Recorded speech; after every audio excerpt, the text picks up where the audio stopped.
Umpisahan natin dun sa mautog. Oy, mga DDS, pwede kayong mag-comment dito ha. Walang iyakan ha.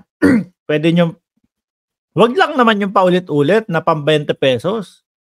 No? Sabi ni Sherwin Lopez, boss, bakit takot si BBM sa Maisog Rally?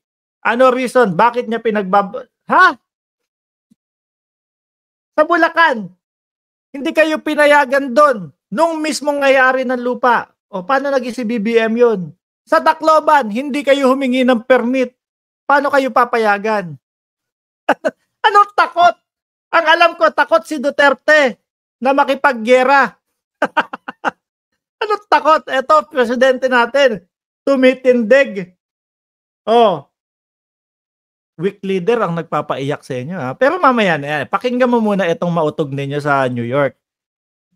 No? Merong mga ibang vlogger na narinig ako, mga kababayan, doon sa kampo, no, ng Didilis. Gadilis ang mga utak. Merong mga vlogger na, kasi meron po silang gaganaping mautog, mga kababayan. Hindi ko alam kung kailan, pero naalam ko nandoon na sa New York, ano po, si Vic Rodriguez. For senator daw ho, mga kababayan, si Vic Rodriguez, ano? Nag-iikot na, aga-aga. Oh, nag-iikot na. Ito po, isa din po sa napansin ko, mga kababayan, ginagamit po nila yung prayer rally daw po, mga bossing, para, para po, syempre, maipaalam o maiparamdam na sila ay tatakbo sa pagkasenador, mga bossing. So, nandiyan na nga daw po sa New York, mga kababayan. Nandiyan, nakita ko. Sabi ko, scripted yata. Very scripted po yata yung yung may sasalubong pa, tapos magaganon pa nung, bahala kayo dyan. Ang arte nyo. Yung sa mautog nga daw po. At ito yung pinapakalat nila, ha. Ang pamahalaan daw po, sabay-sabi, di umano, gumanon pa, di umano. Ang pamahalaan daw po, mga kababayan, ay magkakalat ng 200 katao para guluhin daw po yung mautog nila sa New York. Umpisa pa lang, mga kababayan, hindi pa nangyayari. May mga naisip-isip. Tingin nyo po gagawin ng pamahalaan yun? Tingin nyo, maniniwala pa sa kanila ang taong bayan dito sa mga pinag-iimbento nitong mga vlogger na ito? Kasi sa totoo lang ho, mga bossing, wala na sila, wala. Imbento na lang po lahat, mga kababayan. Samantalang sila yung banat ng banat sa gobyerno ng Pilipinas. Mauubos ang katatanggol ng gobyerno ng Pilipinas sa sa kanila. Doon sa mga pinapakalat nilang mga fake news, mga bossing. Ubos ang oras, pati po mga vlogger, na sumusuporta po sa ating Pangulo. Mauubos ang oras, mga kababayan, na i-debunk yung mga pinagsasasabi nila, na pasinungalingan yung mga pinagsasasabi nilang mga kasinungalingan nila. Ubos ang oras bago po maisip ng gobyerno ng Pilipinas na guguluhin 6,000 na lang kayo dyan. Sasabihin yan, Mark, kayo nga yung Sara resign nyo nga wala pang 1,000. Ikumpara mo si Mami Peng. Versus kay Duterte na presidente ang nag-aya tapos 6,000 ang dumating. Tingin niya pagkakaabalahan pa ho ng gobyerno ng Pilipinas, naguluhin sila at sa ibang bansa pa? Ano yun? Grabe naman ang presidente natin kung gano'n, Saan naman maghahalongkat o magkukuha ang ating presidente ng gugulo doon sa nila?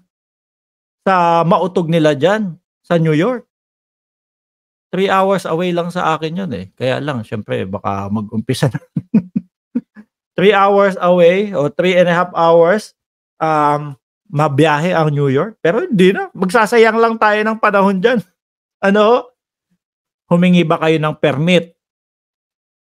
Humingi kayo ng permit o baka banda doon kayo sa... Kasi may Freedom Park mga kababayan, doon banda sa dulo. Malamang dyan yan, mga bossing.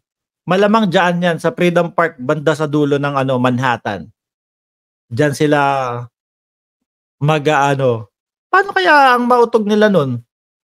Magtatayo sila. Baka parang meet and greet lang yan.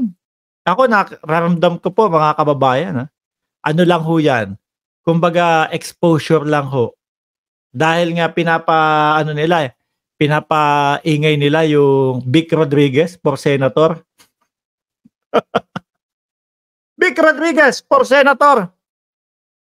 Naku po, hindi kaya magaya kay Ipe Salvador mga bossing. Eh, sabagay malayo naman si Ipe kay Vic Rodriguez, mga kababayan. Ano ho? Pero ang tanong, kumuha ba kayong permit o dun lang kayo sa Freedom Park? Ayan, baka nasa Freedom Park lang.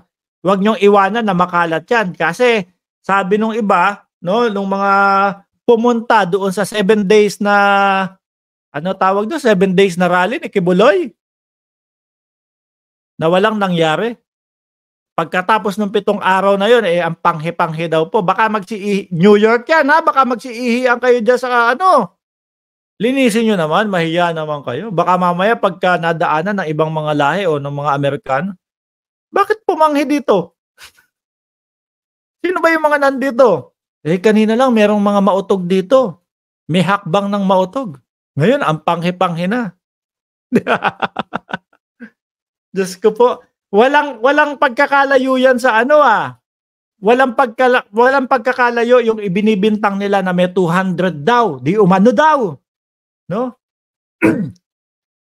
Meron daw 200 di umano na ipapakalat ang Malacanang para sumali daw do sa crowd nila sa mautog.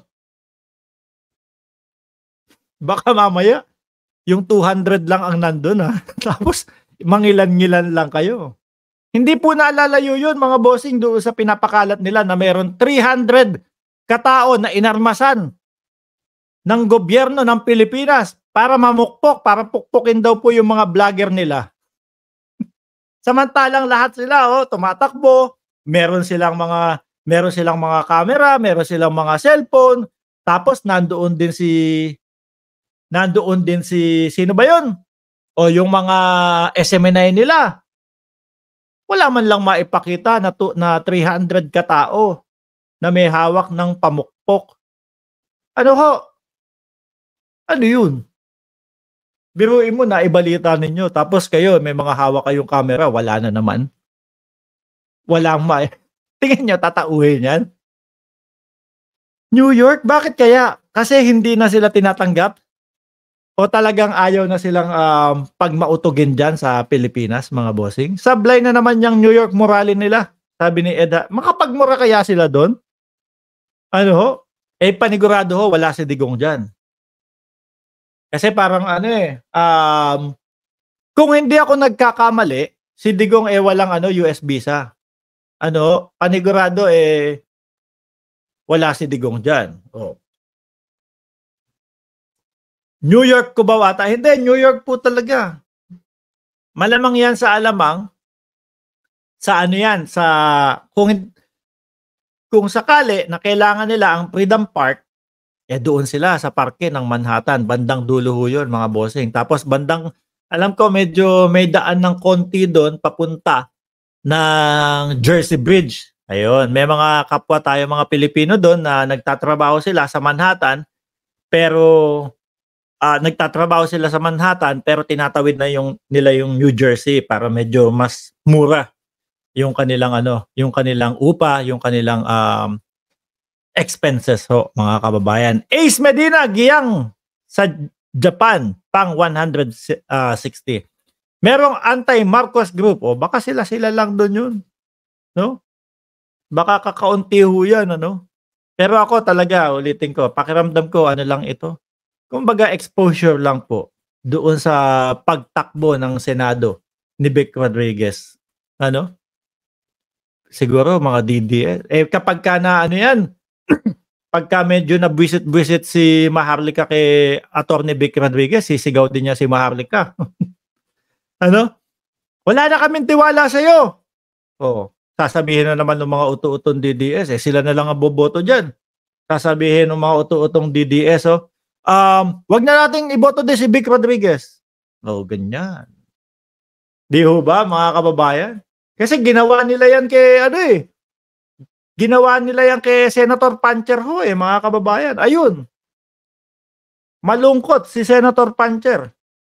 To the rescue ang PDP laban, walang laban. Sabi, kaya naman po binoto yan at kaya naman po nagmukhang naghudas, no? Quezubiri si Bato, dahil po sama-sama po kaming bumoboto sa PDP.